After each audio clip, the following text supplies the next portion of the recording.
tente symbolisant le capitaine Thomas Sankara et les 12 bustes de ses compagnons martyrs a été dévoilée aujourd'hui au Conseil de l'Entente.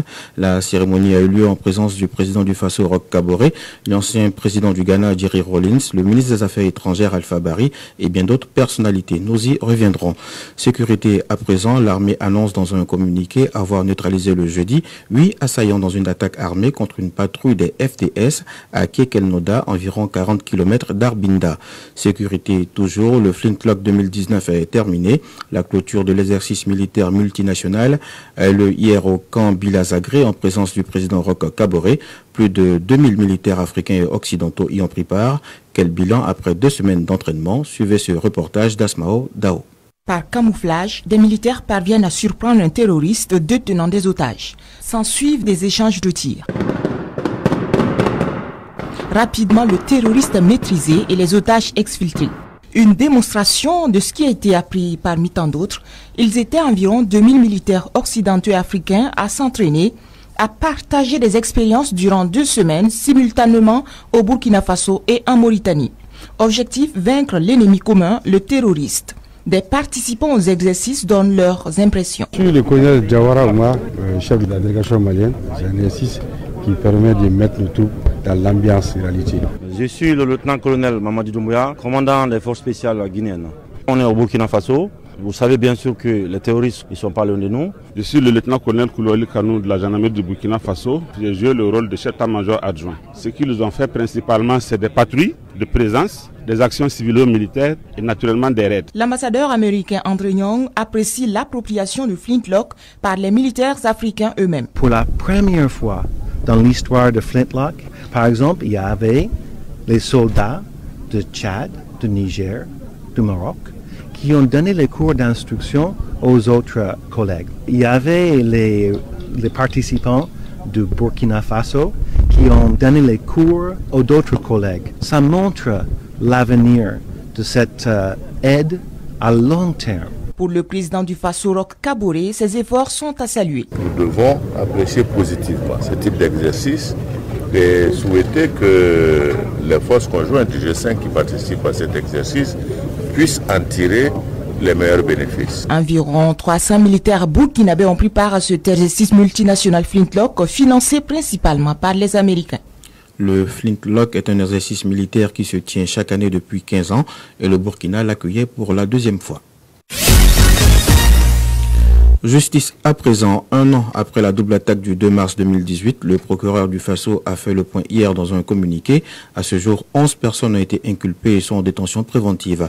Plus de précisions avec Bernabé Cabri.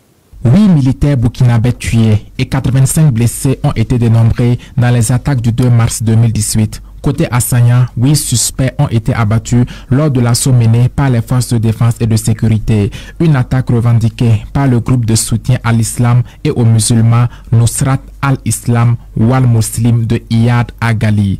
Une année après, où en est-on avec le dossier judiciaire? Dans un communiqué, le procureur du Faso, près le tribunal de grande instance de Ouagadougou, indique qu'à ce jour, 11 personnes ont été interpellées, inculpées par le juge d'instruction et sont actuellement en détention préventive. Maïsa Sérémé précise que ce sont des membres du groupe ayant perpétré les attaques et des personnes ayant été en contact avec l'organisateur en chef des attaques, Abdoulaye Sawadgo alias Abdallah. Ce dernier et l'un de ses fidèles lieutenants, Youssouf Ouedraogo, ont été abattus dans la nuit du 21 au 22 mai 2018 lors de l'opération menée dans le quartier Rayongo de Ouagadougou. Le communiqué souligne également que l'enquête a permis d'identifier certains des terroristes abattus et d'établir d'une part que 2 des moyens roulants utilisés pour attaquer les 2 sites sont des fruits de vol à main armée commis dans la ville de Ouagadougou. Il ressort aussi que des connexions existent entre l'attaque du 2 mars 2018 et celle du Café Aziz Istanbul le 13 août 2017. Maïsa Sérémé confie que plusieurs auditions ont été menées par le juge qui travaille toujours en synergie avec les agents enquêteurs par le biais des commissions rogatoires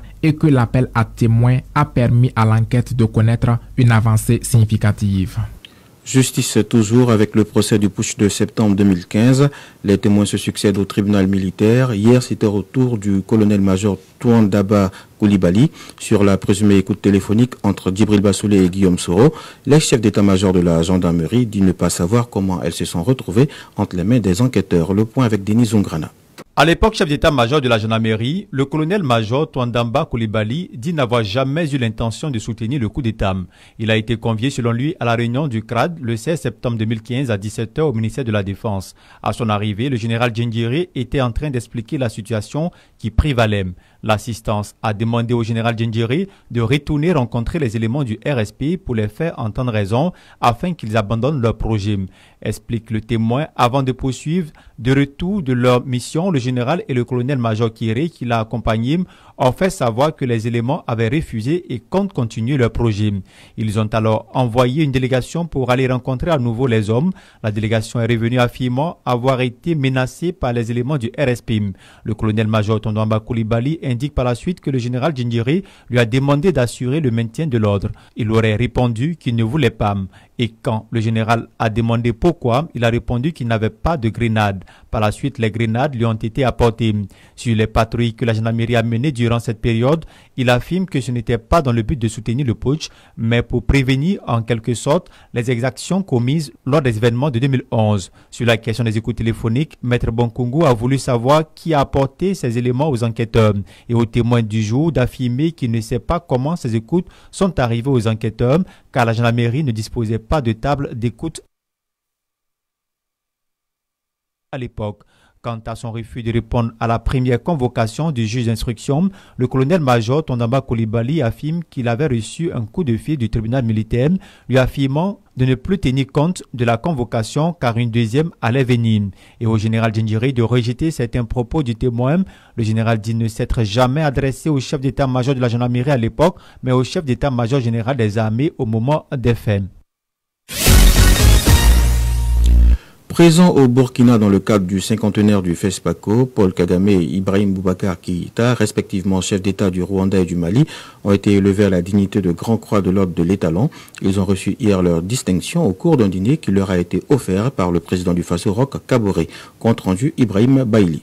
Paul Kagame, dans le pays, le Rwanda, est l'invité d'honneur du 50e anniversaire du FESPACO et Ibrahim Boubacar Keïta, président du Mali et champion de l'Union africaine pour les questions de culture et d'héritage, ont été élevés à la dignité de Grand Croix de l'Ordre de l'Étalon, la plus grande distinction de notre pays. Le choix du Rwanda comme invité d'honneur du 50e du FESPACO n'est pas fortuit, a laissé entendre le président Roch Kaboré, et pour cause. En matière de développement, la République du Rwanda, sous votre leadership, fait l'unanimité dans son élan et est régulièrement cité en exemple à travers l'Afrique et le monde. Vous avez su placer votre pays à un niveau qui force le respect. Le Mali est l'un de ces pays qui compte le plus grand nombre de lauréats de l'Étalon d'or du Yenega. Le président du Faso a salué la présence de son homologue du Mali qui n'hésite pas à être aux côtés du peuple burkinabé et de son cadet. Pour ce faire, le président Roch Kaboré ne pouvait que rendre hommage à ce grand homme. Cher frère Ibrahim Boubacar Keïta, votre participation est celle des cinéastes de renom de votre pays à ce grand rendez-vous culturel traduit sans doute l'intérêt particulier que vous accordez à l'histoire et à la culture africaine. Votre présence ici me rappelle également cette solidarité fraternelle, la tradition que vous avez d'être toujours à nos côtés. Le président du Mali, Ibrahim Boubacar Keïta, a salué cette marque d'attention à son égard, mais aussi à l'égard du peuple malien et a surtout salué l'initiative de la création du FESPACO.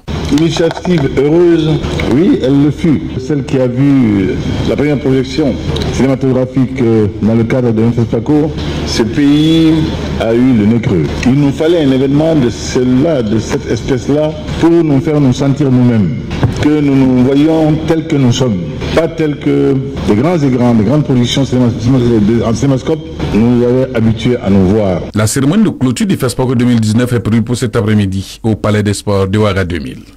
FESPACO toujours, plus d'une dizaine de prix spéciaux ont été décernés hier à des réalisateurs, parmi eux Apolline Traoré, Hervé Eric Lengani ou encore Abdoulaye Dao. Le point avec Lamine Traoré.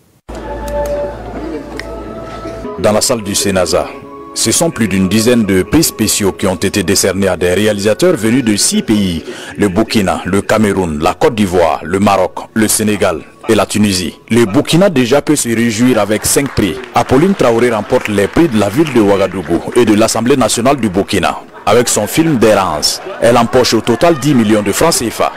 Douga les charognards de Hervé Eric Lengani et Abdoulaye Dao remportent les prix Signis, 2 millions, et Uyomoa, 10 millions. Nabiga, le prince de Zalissa Zungrana, est fait prix de la chance, 2 millions. La Côte d'Ivoire se tire avec 2 prix. Le film Résolution de Boris Oué et de Marcel Sagné est le sacré lauréat des prix CEDEAO de l'intégration, 15 millions, et Félix Houphouët-Boigny, 10 millions. Angèle Diaban du Sénégal remporte le prix de la meilleure femme réalisatrice, un prix de la CEDEAO, avec son film Air de Cora, 10 millions.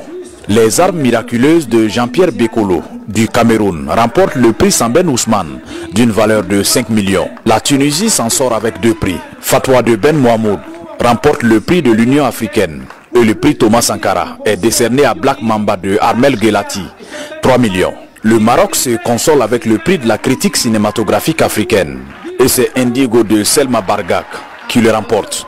La soirée d'hier était une cérémonie de proclamation des résultats. C'est ce soir donc que les prix seront décernés aux lauréats à l'occasion de la cérémonie de clôture de cette 26e édition du FESPACO.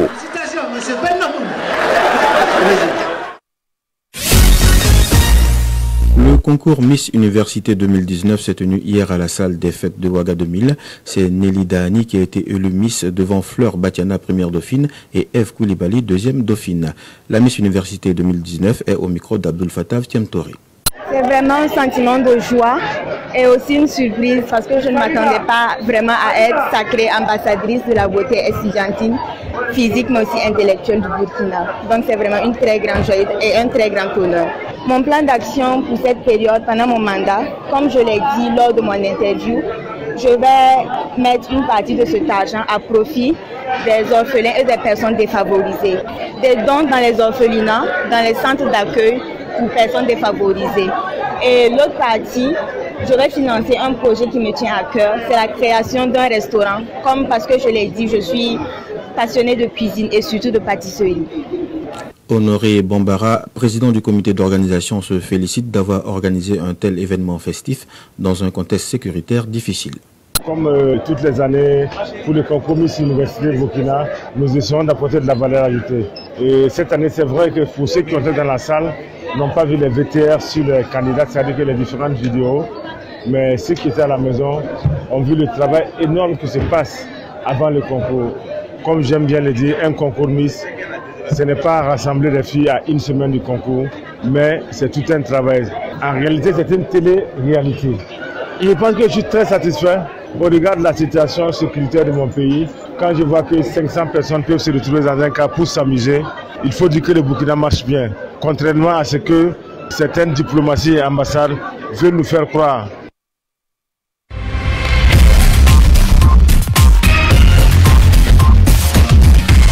Au Sénégal, Ousmane Sonko, arrivé en 3e position de l'élection présidentielle, s'est exprimé pour la première fois hier. Révélation de cette élection, celui qui a réalisé une véritable percée en obtenant 15,5% des voix, a déclaré qu'il rejetait les résultats car il estime que des milliers de Sénégalais ont été privés de leur vote. Il a également appelé l'opposition à se mobiliser pour exiger des réformes nécessaires pour consolider la démocratie. Au Mali, 9 soldats maliens de la force du G5 Sahel ont été tués vendredi dans l'explosion d'une mine au passage de leur véhicule à Boulkessi, dans la région de Mopti, a annoncé l'armée malienne sur son site internet. Omega Sport. Salitas FC reçoit demain à 16h au stade du 4 août le CS Sfaxien pour la 4e journée de la phase de poule de la Coupe CAF. Après le nul 0-0 en Tunisie, le club burkinabé a tous les atouts pour signer son premier succès dans la compétition. La première édition de la compétition de lutte l'étalon du sable a pris fin jeudi. À l'issue de 5 jours de combat, c'est Blaise DB qui remporte le trophée en dominant Frédéric Do en finale. Grandissime favori, Driss Azon finit 3e et Séraphin Toé 4e. Le vainqueur savoure sa consécration mais rend un vibrant hommage à son adversaire en finale avec qui il a préparé la compétition. Blaise DB est au micro de Bernabé Cabri. Parlant des combats, je pense vraiment que c'était rude, surtout Zondrissa, qui n'est pas un adversaire inconnu, c'est un adversaire de taille, je le connaissais très bien. Mais il faudra retenir que cette compétition, Do et moi, nous l'avons vraiment préparée pour vraiment attaquer la compétition, surtout qu'on savait qu'on allait avoir beaucoup de combats. Donc on a essayé de jouer un peu sur le temps, comme on savait que c'était une compétition qui était étalée sur 5 jours. Donc il fallait jouer jusqu'à tenir, en tout cas le jour de la finale. Et c'est ce que nous nous avons fait. Et Dieu merci, ça a payé chez nous deux. Je tiens en tout cas à saluer, en tout cas Do Frédéric présent ici, qui en tout cas a brillé pour m'aider dans la préparation. C'est vrai que lui aussi il se préparait, mais il n'a cessé de me donner vraiment des conseils pour qu'on puisse vraiment sortir la tête haute de cette compétition. La première édition de l'étalon du sable a été initiée par la télévision BF1. Pour Issouf Sarré, le directeur général, c'est un pari réussi et le cap est mis sur la deuxième édition. Grand merci à tous ceux-là qui ont pris part d'une façon ou d'une autre pour que ce projet puisse se concrétiser, puisse voir le jour. Aussi dit ma satisfaction pour la qualité de la compétition. C'était une finale de haute qualité. Nous avons eu un agréable spectacle. Donc vraiment c'est une satisfaction que de pouvoir être là. Aussi pouvoir me projeter déjà pour l'édition à venir. Cette édition s'est très bien passée. Nous allons travailler d'arrache-pied à préparer déjà l'édition à venir. Et effectivement, comme on le disait, nous avons voulu que le label étalon soit davantage valorisé. Qu'on puisse parler des étalons footballeurs, qu'on puisse parler des étalons cyclistes, qu'on puisse parler des étalons basketteurs, mais désormais que les étalons lutteurs puissent également faire tache d'huile. Le vainqueur a reçu un trophée plus la somme d'1 million de francs, 500 000 francs pour le deuxième, 350 000 pour le troisième et 150 000 francs pour le quatrième. L'invité du jour. L'invité du jour. Notre invité est le réalisateur malien Cheikh Omar Sissoko, étalon d'or en 1995. Le Malien, le secrétaire général de la FEPACI, Fédération panafricaine des cinéastes, une organisation internationale créée en 1969 pour promouvoir les cinémas d'Afrique et des diasporas. Interrogé par Lamine Traoré, il livre sa vision du cinéma africain au moment où le plus grand festival du continent célèbre ses 50 ans. Bonjour Cheikh Omar Sissoko. Lamine, bonjour. Réalisateur malien, africain on le dira. Vous avez remporté l'étalon de Yenega en 95. Oui, en 95, Gimba, le tyran. Gimba, un tyran à une époque, a remporté l'étalon. Je ne m'y attendais absolument pas. Je suis même arrivé en retard à la cérémonie de clôture. Les portes étaient fermées, mais j'ai pu rentrer grâce à la compréhension donc, des gens qui étaient à la porte. Je ne sais pas s'ils savaient que c'était moi qui remportais les talons, mais quand je suis rentré, on me l'a remis. J'étais heureux. C'est sublime. Alors de cette époque jusqu'à maintenant, vous venez régulièrement au FESPACO. Vous connaissez le FESPACO? Je n'ai jamais loupé un FESPACO. Depuis ma première fois en 85, je suis venu à tous les FESPACO. Le FESPACO aujourd'hui a 50 ans, c'est quand même une expérience. Aujourd'hui, dans quelle direction finalement ce festival qui réunit pratiquement tous les cinéastes du continent africain doit aller, doit regarder? Non, le festival regarde vers l'avenir. En pensant tout simplement à une meilleure organisation, donc à plus de salles de cinéma, parce que le festival grossit. Beaucoup de monde viennent du peuple burkinabé, beaucoup de monde viennent du continent et de la diaspora, beaucoup de festivaliers de l'Europe, de l'Asie et de l'Amérique viennent. Il faut qu'ils puissent avoir un confort audiovisuel dans des salles de cinéma, donc qui puissent honorer le FESPACO. C'est pratiquement les dernières heures de cette 26e édition. Qu'est-ce que vous avez remarqué? Qu'est-ce qu'on peut retenir? Toujours le même engouement populaire. Le même engouement populaire, mais une présence massive de films de jeunes. Et une présence très bonne de films de femmes. Et là, c'est exceptionnel. Mais en même temps, des pays qui n'étaient jamais venus ou qui étaient rarement venus, comme la Tanzanie, comme le Rwanda, comme le Soudan, avec des films de long métrage, donc pour compétir avec les autres. Donc, et c'est cela qui fait de Ouagadougou la capitale du cinéma africain. Vous êtes le secrétaire général de la FEPACI, la Fédération panafricaine de cinéma. Comment vous présentez cette fédération? La Fédération panafricaine des cinéastes est une organisation qui regroupe les associations nationales des cinéastes du continent et des cinéastes de la diaspora. C'est une organisation fêtière. C'est une organisation fêtière qui est membre observateur de l'Union africaine et des institutions économiques régionales, n'est-ce pas? Et aussi membre reconnu par l'UNESCO. Nous avons d'ailleurs un très bon partenariat avec l'UNESCO sur la restauration de nos films, qui a fait l'objet d'une programmation intense des films que nous avons déjà restaurés avec les films restaurés par d'autres organisations. Quel rôle joue la FEPACI? C'est pour aider, on s'imagine, les réalisateurs, une meilleure organisation des réalisateurs du continent? Tout à fait. Premièrement, une meilleure organisation des cinéastes du continent pour qu'ils prennent en charge leur destinée, les problèmes de leur corporation, et travailler donc avec les directions de cinéma et avec le ministère de la Culture pour faire avancer la structuration de l'économie de la culture. C'est vraiment capital. Si nous ne professionnalisons pas, nous n'arriverons jamais à doter l'Afrique de ces images dont elle a vraiment besoin. Elle a besoin de son propre regard sur elle-même. C'est notre travail. Arriver donc à constituer dans chacun de nos pays une industrie du cinéma et de l'audiovisuel. Une industrie du cinéma et de l'audiovisuel, on sait, il y a beaucoup de problèmes, des problèmes de salles, mais aussi des problèmes de financement auxquels les réalisateurs africains sont confrontés. La structuration de l'économie du cinéma va amener la création d'entreprises de production. C'est elles qui vont constituer l'infrastructure économique pour penser la production de films à commercialiser. Nous avons besoin aussi des entreprises de post-production, des entreprises de vente de matériel qui vont constituer l'infrastructure technique, l'infrastructure qui va mettre à disposition des entreprises de production et des techniciens du cinéma le matériel nécessaire pour réaliser les films. L'entreprise commerciale maintenant, ce sont les distributeurs et les salles de cinéma, avec les exploitants qui vont se charger de commercialiser ces salles, les films, de les faire circuler en Afrique et dans le monde entier. Vous avez regardé quelques films pour cette sélection. Pour les Talons d'Or de Yenega, dans quelques heures on connaîtra les Talons d'Or de Yenega. Vous avez un coup de cœur, vous avez un pronostic? Non, je n'en ai pas, parce que ça va être très dur. Je plains vraiment le jury des longs métrages, le jury des documentaires, je les plains. Non, il y a beaucoup de bons films et je ne sais pas, je ne peux pas vous dire. Merci Cheikh Omar Sissoko. C'est moi qui vous remercie, Lamine. À l'instant, notre invité, le réalisateur malien Cheikh Omar Sissoko. C'est la fin de cette édition mise en onde par Ilyassa Ouedraogo. Très bonne suite de programme sur nos antennes.